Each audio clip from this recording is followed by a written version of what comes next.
Supreme court சொன்னதோட மட்டும் இல்லை, நிஜத்திலும் இன்னைக்கு மக்களுக்கு இந்த கவர்மெண்ட் மேலே இருக்கிற நம்பிக்கை மொத்தமாக மண்ணுக்குள் புதைந்து விட்டது.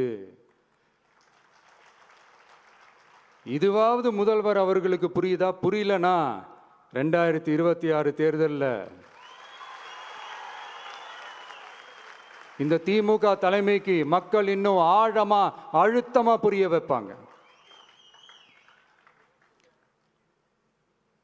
அப்போ கூட இவங்க என்ன பண்ணுவாங்க தெரியும்ல, 5 வருஷத்துக்கு ஒரு வாட்டி பழக்க தோஷத்தில் ஒரு அறிக்கை ஒன்று வெளியிடுவாங்களே, மக்கள் தீர்ப்புக்கு தலை வணங்குகிறோம்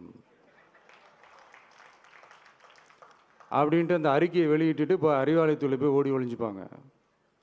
இப்பவே ரெடி பண்ணி வச்சுக்கோங்க அந்த அறிக்கையை. எப்படி? மக்கள் தீர்ப்புக்கு தலை வணங்குகிறோம்.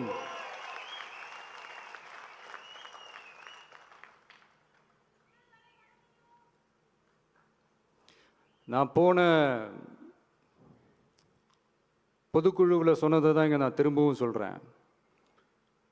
இயற்கையும் இறைவனும் நம் தமிழக சொந்தங்களின் வடிவில் மாபெரும் மக்கள் சக்தியை நம்ம கூடவே நிற்கும் போது எம் மக்களுக்கான அரசியலை தடுப்பவர் எவர்?